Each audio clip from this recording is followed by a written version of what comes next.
काफ़ी समय पहले की बात है। महात्मा बुद्ध अपने शिष्यों के साथ भिक्षा पाटन के लिए जा रहे थे। रास्ते में उन्होंने देखा कि एक व्यक्ति चट्टान पर बैठा रो रहा था। बुद्ध उसके पास गए और बोले कि हे वत्स, तुम कौन हो और क्यों रो रहे हो? बुद्ध की बातें सुनकर उस व्यक्ति की सिसकियां थम गईं।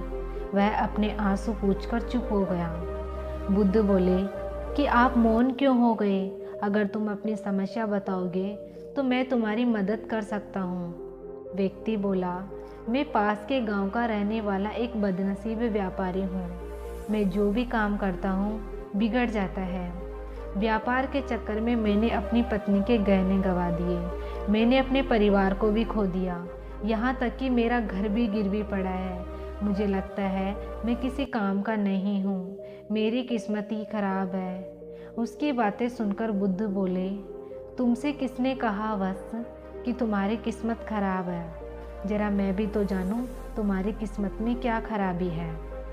वह व्यक्ति बोला कि पहले मैं खेती करता था, पर हर साल उसमें घाटा होता था। कभी सूखा पड़ जाता तो कभी ज़्यादा बारिश के कारण फसल बर्बाद हो जाती। इससे परेशान होकर मैंने व्यापार करना शुरू कर दिया। मैंने अपनी पत्नी के गहने बेचकर व्यापार शुरू किया था, लेकिन मेरा व्यापार नहीं चला। शुरू में मेरे परिवार वालों ने मेरा साथ दिया, लेकिन जैसे जैसे मुझे नुकसान होने लगा वो मुझसे दूर होते गए। मैं यह सब उनके लिए ही कर रहा था, लेकिन अब वे लोग मुझे देखकर ही नज़रें फेर लेते हैं और मुझे ही मेरे परिवार की दुर्दशा का जिम्मेदार ठहराते हैं। उस व्यक्ति ने एक लंबी सांस ली और फिर बोला, मेरा एक मित्र, उसने भी मेरे साथ ही अपना व्यापार शुरू किया था। उसका व्यापार अच्छा चल रहा है।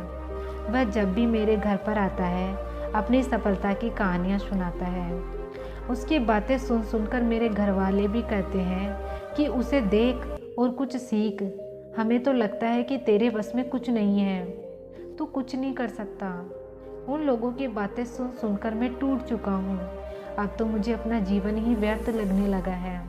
मेरे मन में ख्याल आता है कि अपना जीवन ही समाप्त कर लूँ। मैं यहाँ आया भी मरने ही था, लेकिन हिम्मत नहीं कर पाया, इसलिए यहाँ एकांत में बैठकर विलाप कर रहा हूँ। बुद्ध बोले, ओहो, तो ये बात है।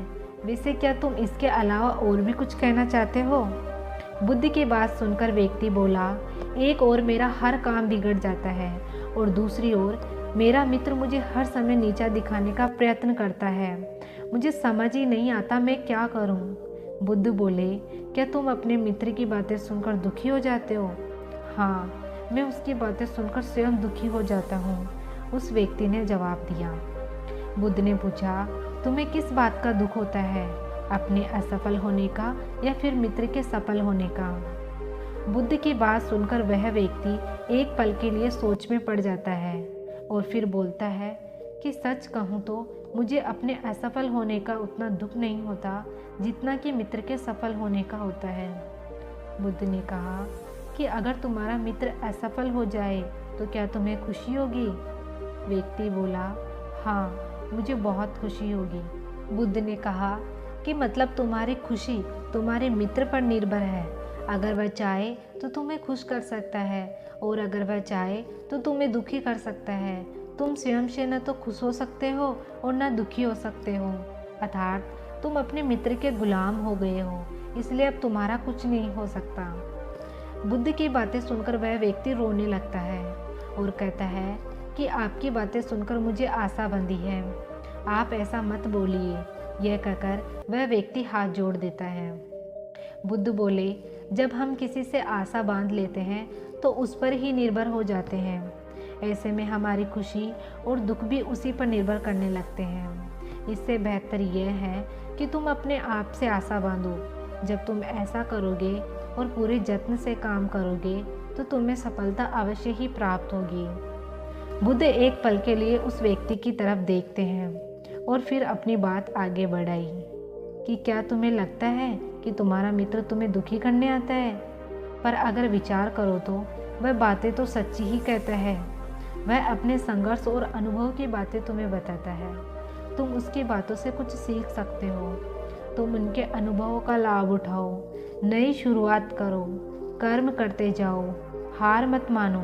एक दिन तुम्हारा बुरा वक्त, जिसे तुम बुरी किस्मत कह रहे हो, वह बदल जाएगी। इसी के साथ तुम्हारे विचार भी बदल जाएंगे।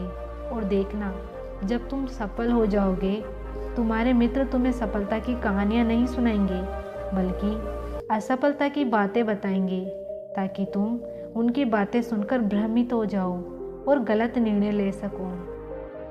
समय तुम्हें अपनी बुद्धि का इस्तेमाल करना है। बुद्धि की बातें सुनकर व्यक्ति के चेहरे के भाव बदल गए और वह बोला, आप सही कह रहे हैं, मैं समझ गया हूँ। अब तक मेरी किस्मत इसलिए खराब थी क्योंकि वह दूसरों के हाथों में थी। अब मैं अपनी किस्मत को अपने हाथ में रखूँगा और फिर से प्रयत्न करूँगा, और जब तक किस्मत बदल नहीं जाती तब तक चैन से नहीं बैठूँगा। उस व्यक्ति की बात सुनकर बुद्ध मुस्कुराए और उसे छोटी सी एक डिब्बी देते हुए बोले, इस डिब्बी को हमेशा अपने पास रखना। इसमें एक ऐसा राज है जो तुम्हें बड़े से बड़े दुख से भी बाहर निकाल लेगा, लेकिन तुम इसे तभी खोलना जब तुम्हें अपने जीवन में मृत्यु के सिवा कोई रास्ता दिखाई ना दे। वह व्यक्ति बुद्ध को प्रणाम करके और डिब्बी को लेकर बड़ी खुशी के साथ घर चला गया। थोड़े दिनों बाद उस व्यक्ति ने अपनी मेहनत और लगन के बल पर अपना व्यापार शुरू कर लिया। वह एक बड़ा व्यापारी बन गया और परिवार वाले उसके साथ आ गए। जीवन खुशी से बीतने लगा और वह भूतकाल का रोना छोड़कर वर्तमान को संवारने लगा। वह बहुत प्रसन्न था, लेकिन वक्त हमेशा एक जैसा नहीं रहता, वह बदलता रहता है। उसके जीवन में भी एक बदलाव आया। एक दिन उसके राज्य पर पड़ोसी राजा ने चढ़ाई कर दी। उसने इस राज्य पर अपना कब्जा कर लिया। उसके सैनिकों ने चारों ओर लूटमार मचा दी। उन्होंने व्यापारी का सारा धन लूट लिया। उसके घर में आग लगा दी। जान बचाने के लिए अपने परिवार के साथ वहां से भागना पड़ा। वह व्यक्ति अपने परिवार के साथ कई दिनों तक इधर उधर भटकता रहा। वह दाने दाने को मोहताज हो गया। उसका बच्चा बीमार हो गया। इलाज के अभाव में वह तड़पने लगा। यह देखकर उसका हृदय चित्कार कर उठा। वह कैसे अपने बच्चे का इलाज कराए? उसके पास तो खाने के लिए भी पैसे नहीं थे। ऐसे में उसे एक बार फिर निराशा ने घेर लिया। उसे लगा कि उसका जीवन व्यर्थ है, सारी दुनिया व्यर्थ है, किसी भी बात का कोई मतलब नहीं है। भले ही आप जीवन में कितना भी कुछ कर लो, कितनी भी सफलता हासिल कर लो, पर अंत में यह जीवन समाप्ति होता है। तो फिर ऐसे में जीवित रहने का क्या फ़ायदा? इससे तो अच्छा है कि वह अपना जीवन ही समाप्त कर ले। लेकिन तभी उसके दिमाग में बुद्ध की दी हुई डिब्बियाँ याद आई। उसने उत्सुकता के साथ उसे खोला। डिब्बियों के भीतर एक पर्ची रखी हुई थी। पर्ची पर कुछ लिखा हुआ था। उसे पढ़कर उसकी आंखों के आगे छाया निराशा का अंधेरा छट गया और वह मुस्कुरा पड़ा। पर्ची पर लिखा हुआ था, यह समय भी बीत जाएगा। उसने डिब्बियों को अपनी मुट्ठी में भींच लिया और एक नई शुरुआत के लिए उठ खड़ा हुआ। अगर आप भी ऐसी परिस्थितियों से गुजर रहे हैं तो निराश न हो।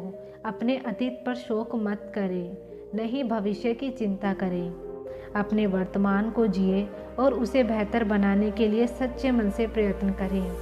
यकीन माने, जल्दी ही आपकी किस्मत भी बदलने वाली है।